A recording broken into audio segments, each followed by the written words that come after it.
नमस्कार दोस्तों, उषा की आवाज चैनल में आप सभी का स्वागत है। हमारी आज की कहानी है मोक्ष। विनायक सर, आपको क्या हुआ? आप ठीक तो हैं? डॉक्टर विनायक को उन्हीं की टेबल पर सिर झुकाकर बैठे हुए देखकर उनके कंपाउंडर विनीत ने कहा, हाँ ठीक है।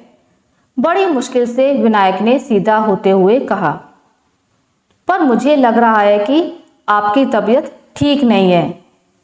नहीं नहीं, मैं ठीक हूँ, विनायक ने विनीत की बात काटते हुए कहा। तुम ड्राइवर को बोलो गाड़ी निकाल लाए। अब कोई पेशेंट नहीं आएगा, आएगा तो मना कर देना। 9 बजने वाले हैं। विनायक ने घड़ी की ओर देखते हुए कहा। जी सर, विनीत ने कहा।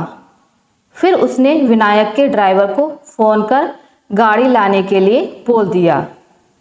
थोड़ी देर में डॉक्टर विनायक अपने घर के लिए रवाना हो गए, विनीत को क्लिनिक बंद करने के लिए बोलकर। 9 बज चुके थे। क्लिनिक बंद होने का समय हो चुका था, लेकिन ऐसा पहली बार हुआ था कि क्लिनिक खुली थी और डॉक्टर विनायक घर जा चुके थे। पता नहीं माजरा क्या है, विनीत ने सोचा और फिर क्लिनिक बंद करने की तैयारी करने लगा।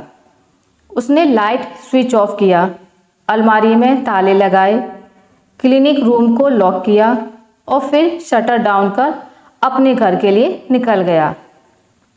आज वह डॉक्टर विनायक के लिए बहुत ही ज़्यादा चिंतित था। डॉक्टर विनायक खुद भी बहुत ज़्यादा चिंतित थे। पहली बार पूरी जिंदगी में ऐसा अनुभव आया था जिसने उन्हें हिलाकर रख दिया था। घर पहुंचने के बाद भी वह नॉर्मल नहीं हो पाए। उन्होंने अपने रसोइये से कहा, मैं नीचे हॉल में खाने नहीं आऊँगा, मेरा खाना ऊपर ही पहुंचा देना। यह बोलकर वह अपने कमरे में सीधे चले गए। वह ज़्यादातर थक हार कर लौटते थे। घर में कभी कभार ही उनकी पत्नी और बच्चों से रात में मुलाकात होती थी। वह ज़्यादातर अकेले खाना खाते थे और थोड़ा टहलने के बाद वह दवा लेकर सो जाया करते थे। आज उनकी दिनचर्या बिल्कुल ही बिगड़ी हुई थी। विनायक ने अपने कमरे में आने के बाद कपड़े बदलकर अपने बेड पर लेटकर टीवी ऑन कर दिया। लगातार कई चैनल बदलने के बाद उनकी नज़र एक टीवी सीरियल पर रुक गई। यहाँ गौतम बुद्ध की कहानी दिखाई जा रही थी। गौतम बुद्ध के तत्व मीमांसा में विनायक 2 पल के लिए खो से गए। उनके ज्ञान मीमांसा को सुनकर मन की आंखों से अविरल आंसुओं की धारा बहने लगी। उधर विनीत से रहा नहीं गया। उसने रचना यानी डॉक्टर विनायक की पत्नी को फोन पर सारी बातें बता दी। उसने फोन करके कहा, साहब की तबीयत ठीक नहीं है, आज वह खोए हुए से थे। रचना को यह पता नहीं था। वह हैरान रह गई। उसने कहा, मैं पूछकर आती हूँ। वह दूसरे कमरे में टीवी देख रही थी। रचना विनायक के कमरे में आई। उसने देखा विनायक टीवी को देख रहे हैं और उनकी आंखों से आंसू बहते जा रहे हैं। रचना को कुछ समझ नहीं आया, आखिर हुआ क्या है। वह विनायक के बगल में आकर बैठ गई। उसने लाइट ऑन किया और विनायक के हाथ पकड़कर बोली, क्या बात है डॉक्टर साहब, आपकी आंखों से आंसू क्यों आए? विनायक संभल नहीं पाए। अपनी पत्नी के स्नेहिल स्पर्श पाकर भरभराकर रोने लगे। उन्होंने कहा, रचना, वह लोग मुझे मार डालेंगे। क्या हुआ डॉक्टर साहब, कौन लोग मार डालेंगे? आप किससे क्यों परेशान हो रहे हैं? बताइए क्या बात है? उनके बालों पर हाथ फिराते हुए बोली। विनायक थोड़ा घबराते हुए बोले, रचना, तुम्हें याद है करीब 4 दिन पहले कुछ लोग घर पर आए थे? हाँ हाँ, मुझे याद है। वह लोग कह रहे थे कि कुछ ज़रूरी काम है। वह लोग चाहते हैं कि मेरे अस्पताल में एडमिट गोगा जी को मैं स्लो पॉइजनिंग देते जाऊं। क्या? रचना जोर से चीखती हुई बोली। वही गोगा जी, सोशल वर्कर? हाँ वही। मगर क्यों भला? वह तो बहुत ही नेक और सहृदय व्यक्ति हैं। भला उनका कौन दुश्मन बन गया? गोगा जी एक बड़े पेट्रोलियम विभाग के मैनेजर होकर रिटायर हुए थे। उसके बाद उन्होंने घर घर शिक्षा और लड़कियों की शिक्षा के लिए खूब कैंपेन और काम किया था। इसके बदले उन्हें सरकार से और कई जगहों से खूब डोनेशन मिले। अब उनके बच्चों की निगाहें उनकी संपत्ति पर पड़ी हुई हैं।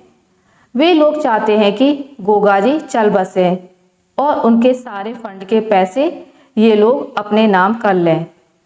हाँ, एक बार गोगा जी चल बसे तो फिर उन्हें मिले सारे फंड के पैसे ये लोग पचा लें। छी छी, क्या मानसिकता आ गई है लोगों की। बाप बीमार होकर अस्पताल में पड़ा है और बच्चों को लालच ने अंधा कर दिया है। विनायक मरे स्वर में बोले। उन लोगों ने मेरे इनकार करने पर मुझे जान से मारने की धमकी दी है। भला ये भी कोई बात है? रचना तैश में बोली। रचना, मैं ये कैसे कर सकता हूँ? मुझे नोटों की गड्डियाँ पकड़ा रहे थे। जब मैंने मना कर दिया तो मुझे अनाप शनाप गालियाँ देकर पुलिस केस में फंसाने की बात कर रहे थे। यहाँ तक कि मुझे जान से उनकी बात काटते हुए रचना गुस्से में बोली। अरे ऐसे कैसे हो सकता है?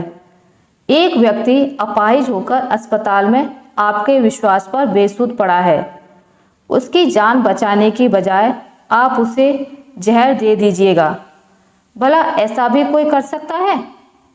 आखिर हमारी भी तो मौत आएगी, तो हम ऊपर जाकर ईश्वर को क्या जवाब देंगे?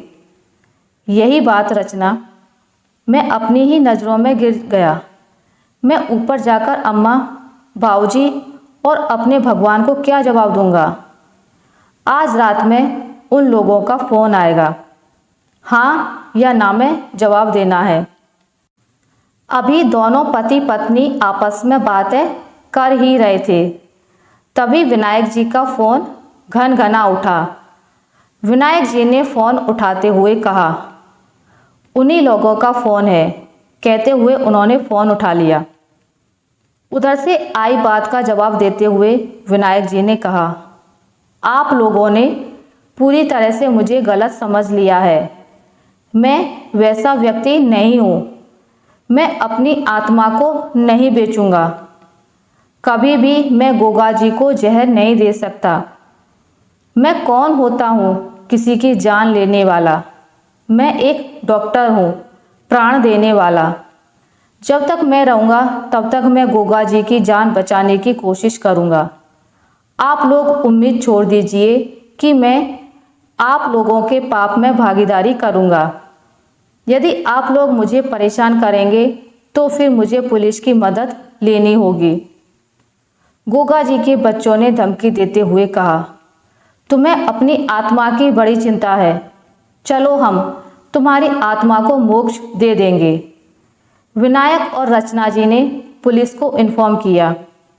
पुलिस ने हर संभव मदद करने का विश्वास दिलाया।